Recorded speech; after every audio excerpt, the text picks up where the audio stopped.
Shalom. First and foremost, I want to give all praises, honor, and glory to Yahweh, Bahasham Yahushai, Bahasham Recha Kodesh. Double honors to the elders and the apostles of Great Millstone, and peace and blessings to the elect.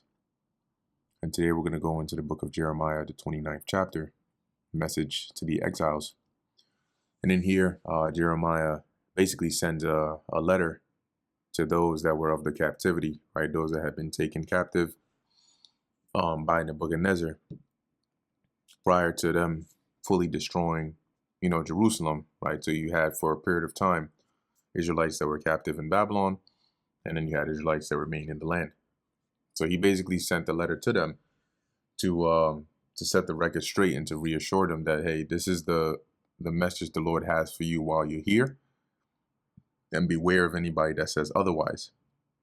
Keeping in mind that you had also prophets like, you had Daniel and so on, but you also had Ezekiel, okay, at this time, who was part of the captives in Babylon, also prophesying to them in the name of the Lord. So this is Jeremiah chapter 29, verse 1. Now these are the words of the letter that Jeremiah the prophet sent from Jerusalem onto the residue of the elders which were carried away captives, and to the priests, and to the prophets, and to all the people whom Nebuchadnezzar had carried away captive from Babylon, or from Jerusalem to Babylon. After that, Jeconiah the king, and the queen, and the eunuchs, the princes of Judah and Jerusalem, and the carpenters and the smiths were departed from Jerusalem. So this is basically telling you that these were you had already a few captives that were there, but this was when the bulk of Israelites were also taken there, including Jeconiah and so on and so forth. And also the reason they took the carpenters and smiths and so on is because, well, if you have carpenters, you have smiths, that's beneficial to your land because they build things that you need. So by realizing that Jerusalem had some, of course they would take them because they're resources. Verse 3, by the hand of Elasah, the son of Shaphan, and Gemariah, the son of Hilkiah, whom Zedekiah, king of Judah, sent onto Babylon to Nebuchadnezzar, king of Babylon. Remember that Zedekiah, having been under the reign of Nebuchadnezzar, you would, in order to have communication, right, between the two, you had messengers. So whether it was to report a concern or, make a request or even pay tribute or something like that, you had messengers that would go back and forth. So here, when Jeremiah took the opportunity, having seen, okay, well, Zedekiah is already sending messengers to Nebuchadnezzar, so there are people that are going to Babylon. So in that case, let me have them deliver this message for me. So this is what the message says. Thus saith the Lord of hosts, the God of Israel, unto all that are carried away captives, whom I have caused to be carried away from Jerusalem unto Babylon. Build ye houses, and dwell in them, and plant gardens, and eat the fruit of them. So make yourself at home, because you're going to be here for a while. Take ye wives, and beget sons and daughters, and take wives for your sons, and give your daughters to husbands, that they may bear sons and daughters, that ye may be increased there and not diminished. So you are a portion of those that were in Judah. Don't have the mindset that, oh, you're going to be returned back like within a span of 2 or 3 years. You're going to be here for a while. So don't try to, live a certain rigid lifestyle, but rather continue to populate while you're there so that you don't, as it says, you don't diminish. Okay. And seek the peace of the city, whither I have caused you to be carried away captives, and pray unto the Lord Yahweh for it. For in the peace thereof shall ye have peace. Meaning, this is a place where you are and you're going to be for a while. So when you pray, pray that, it maintains good, because if the city is good, then you're good. But if there's a famine in the city, you're going to be affected, right? If there's pestilence, you're going to be affected. If there is a war, you're going to be affected. So as long as that city is in peace, you will be in peace. For thus saith the Lord of hosts, the God of Israel, let not your prophets and your diviners that be in the midst of you deceive you, neither hearken to your dreams, which ye caused to be dreamed. So what that latter part means is when you have dreams, and they like interpret it, or it may seem like, oh, I had a dream that, the Lord delivered us, or this, that, don't fall for that. Even if you do have a dream that looks like that, it's not a vision of what's going to happen. For they prophesy falsely unto you in my name, which we've seen that before. I have not sent them, saith the Lord. For thus saith the Lord Yahweh, that after 70 years be accomplished at Babylon, I will visit you and perform my good word toward you in causing you to return to this place. So they of the captivity knew, because Jeremiah sent a letter to them that was read to them, that you're going to be here for 70 years. All right. After 70 years, the Lord is going to visit you and cause you to return. That's what the letter said, amongst other things. So, for example, when you go to the book of Daniel, the 9th chapter, you see that Daniel makes reference of this because he was also captive, like he was also in Babylon. So he must have obviously heard as well what was in the content of the letter of Jeremiah. That's how he knew. So when you go to Daniel 9:1, it says, in the first year of Darius, the son of Ahasuerus, of the seed of the Medes, which was made king over the realm of the Chaldeans. So this Daniel 9 is after the Babylonian Empire has been taken down, or taken over by the the Persians, right? However, Daniel kept in mind the things that Jeremiah had said. Okay, so it says here, in the first year of his reign, I, Daniel, understood by books the number of years, whereof the word of the Lord Yahweh came to Jeremiah the prophet, that he would accomplish 70 years in the desolations of Jerusalem. See, so Daniel understood, and also having known, right, the things that were written of, that Jeremiah wrote or spoke about, this letter likely being included, right? He understood that, okay, we're either nearing that time, right, or around that time that the Lord said he would make good on his word. Verse 11, for I know the thoughts that I think toward you, saith the Lord Yahweh, thoughts of peace and not of evil, to give you an expected end. So the Lord is saying, like, I'm telling these things because, I already have in mind, a plan that I'm going to put in place for you, right? And it's not for your destruction per se. It's to give you an expected end, meaning like a hopeful outcome. Then shall ye call upon me, and ye shall go and pray unto me, and I will hearken unto you. So I will hear your prayers. And ye shall seek me and find me, and ye shall search for me with all your heart. And as we're reading this, even going into the 14th verse, it's partly applicable to those that the letter was sent to, but, in fullness, it was really prophetic, right? As we're about to read in verse 14, and I will be found of you, saith the Lord Yahweh, and I will turn away your captivity, and I will gather you from all the nations and from all the places whither I have driven you, saith the Lord Yahweh, and I will bring you again into the place whence I caused you to be carried away captive. So now at the time, right, historically, yes, the Lord did have us be able to return back to Jerusalem. However, that wasn't the fullness of this, because though you had some Israelites that returned back to Jerusalem, not all of them did. And you still had Israelites that were scattered of all the different nations where we were driven. So this wasn't really or fully fulfilled then, right? Even though this letter was sent to them, the Lord was going to fulfill this now in our time, right? When he mentions gathering us from all nations, right? And bringing us again into the place whence he caused us to be carried away captive, which was Israel, the land of Israel.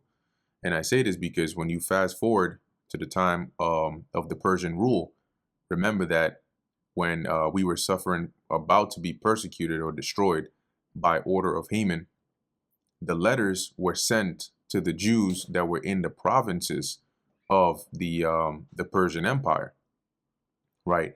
So that was that, and that was, you know, it mentioned I forgot the number of provinces that they had, but it was a lot, you know. So it wasn't all Israel wasn't back in their land when that happened, but that was after this letter was, you know, was read, and it was after the Jews, after the Babylonian captivity. Yet this wasn't fulfilled at that time. Okay, so we know that this is really in reference to our time now. Because ye have said, the Lord Yahweh hath raised us up prophets in Babylon, right? Let's read this also in the NLT in this verse. You claim that the Lord has raised up prophets for you in Babylon. No, and the Lord did have, right? Once again, referencing Ezekiel here, but this was, there were false prophets that were amongst them in the captivity over there, claiming to be prophets of the Lord and also deceiving the people. And Jeremiah addressed this. Know that thus saith the Lord Yahweh, of the king that sitteth upon the throne of David, referring to Zedekiah at the time, and of all the people that dwelleth in this city, Jerusalem, and of all your brethren that are not gone forth with you into captivity, so those that are still remaining in the land, thus saith the Lord of hosts, behold, I will send upon them the sword, the famine, and the pestilence, and I will make them like vile figs that cannot be eaten. They are so evil. So these people here are so evil and corrupt. Trust and believe that their outcome is not going to be for good. And I will persecute them with the sword and with famine and with the pestilence, and I will deliver them to be removed to all the kingdoms of the earth. And what that would look like is, you know, either by fleeing, by being captive and sold, right? But by different means, we would be scattered, you know, into the different parts of the earth, subject onto the different dominions of the heathen rulership. But as it says, to be a curse. And later on in this chapter, you will see what it means by to be a curse, right? It's almost like, you know, your circumstance would be used in a sense of like, you don't want to end up like this guy or these people. And an astonishment and an hissing and a reproach among all the nations whither I have driven them. So imagine fleeing into like the territory of the Ammonites or something, and they look at you like, oh, you must be, you know, like a remnant of the, you know, those people that got their land destroyed and their temple burned up, you know, the ones that trusted in their God so much, and now look at them, you know, that kind of thing. Verse 19, because ye have not hearkened to my words, saith the Lord Yahweh, which I sent unto them by my servants the prophets, rising up early and sending them, but ye would not hear, saith the Lord. So the Lord is saying, because of their disobedience, because really of all your disobedience, but in particular, they are extremely hard-headed. So because of that, they're going to have this judgment upon them. Hear ye therefore the word of the Lord Yahweh, all ye of the captivity, whom I have sent from Jerusalem to Babylon. Thus saith the Lord of hosts, the God of Israel, of Ahab, the son of Kolaiah, and of Zedekiah, the son of Maaseiah. So these were individuals, false prophets amongst the captivity in Babylon, who were, you know, prophesying to the people lies in the name of the Lord.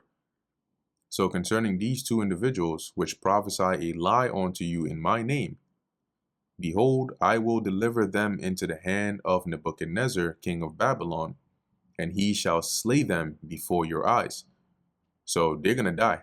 Something is going to happen. And the Lord is going to give them up into the hand of Nebuchadnezzar, and you're going to witness their deaths. Now that is thus saith the Lord. And of them shall be taken up a curse. Once again, right, there goes that verbiage of taking up a curse. And now you see what it means, right? So of them shall be taken up a curse by by all the captivity of Judah, which are in Babylon, saying, the Lord make thee like Zedekiah and like Ahab or Ahab, whom the king of Babylon roasted in a fire. See, so them being roasted in a fire was obviously it's not a good thing, but to take up a curse is like saying the Lord is going to do just like the Lord did this to such and such. He's going to do that to you. Okay. Because they have committed villainy in Israel and have committed adultery with their neighbors' wives and have spoken lying words in my name, which I have not commanded them. Even I know and am a witness, saith the Lord. So the Lord is like, you may not know what's going on in there, but I see everything. And I'm telling you that this is what they're doing over there. Those lying, wicked individuals. Thus shalt thou speak, or thus shalt thou also speak to Shemaiah the Nehelamite, saying. So having addressed those two, was Zedekiah and Ahab. Now, right, you had Shemaiah, who is also another false and wicked individual. So concerning him, thus speaketh the Lord of hosts, the God of Israel, saying, because thou hast sent letters in thy name unto all the people that are at Jerusalem, and to Zephaniah the son of Maaseiah the priest, and to all the priests, saying. So you had this guy, Shemaiah, basically sent a letter to those in Jerusalem. And what he was saying was, to the priest, to Zephaniah, the Lord hath made thee priest in the stead of Jehoiada the priest, that ye should be officers in the house of the Lord. For every man that is mad and maketh himself a prophet, that thou shouldest put him in prison and in the stocks. So in other words, isn't it your job to lock up anybody that's, that's going around saying these horrendous things and calling themselves a prophet? Aren't you supposed to handle them accordingly? Now, therefore, if that's your job, why hast thou not reproved Jeremiah of Anathoth, which maketh himself a prophet unto you? So this self-made prophet Jeremiah, why haven't you dealt with him yet? So this guy was basically seeking the hurt of Jeremiah, because he had likely heard, obviously, the things that were being said.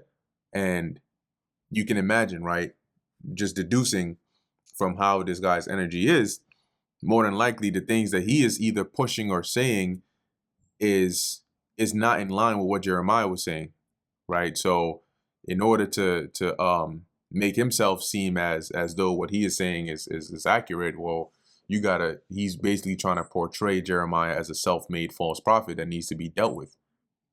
Verse 28, for therefore he sent unto us in Babylon, saying, this captivity is long. Build ye houses and dwell in them, and plant gardens and eat the fruit of them. So Shemaiah he's basically sent a letter back to Jerusalem to the priest saying, yo, it's your job to take care of these madmen, these self-made prophets, but you letting Jeremiah run around, right? Just Jeremiah of Anathoth to do whatever he wants, to the point where now he's sending letters over here to us telling us that we're going to be here for a long time and we should get comfortable and build houses and so on and so forth. And Zephaniah the priest read this letter in the ears of Jeremiah the prophet. So when Zephaniah received it, he basically came and read it to Jeremiah. Hey, this is the letter I received of Shemaiah, I believe that was his name, of the captivity. Then the word of the Lord Yahweh, then came the word of the Lord Yahweh unto Jeremiah, saying, send to all them of the captivity, saying, thus saith the Lord Yahweh concerning Shemaiah the Nehelamite, because that Shemaiah hath prophesied unto you, and I sent him not, and he caused you to trust in a lie. Therefore thus saith the Lord Yahweh, behold, I will punish Shemaiah the Nehelamite and his seed, and he shall not have a man to dwell amongst his people. So I'm going to take him out and his descendants. Any of his descendants he may have, I'm going to put an end to all of them. So there goes him.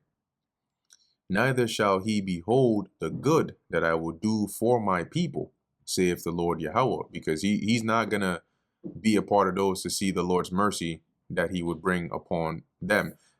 In that time, those of the captivity being allowed to go back and rebuild the temple and so on and so forth, he would be out of there by then.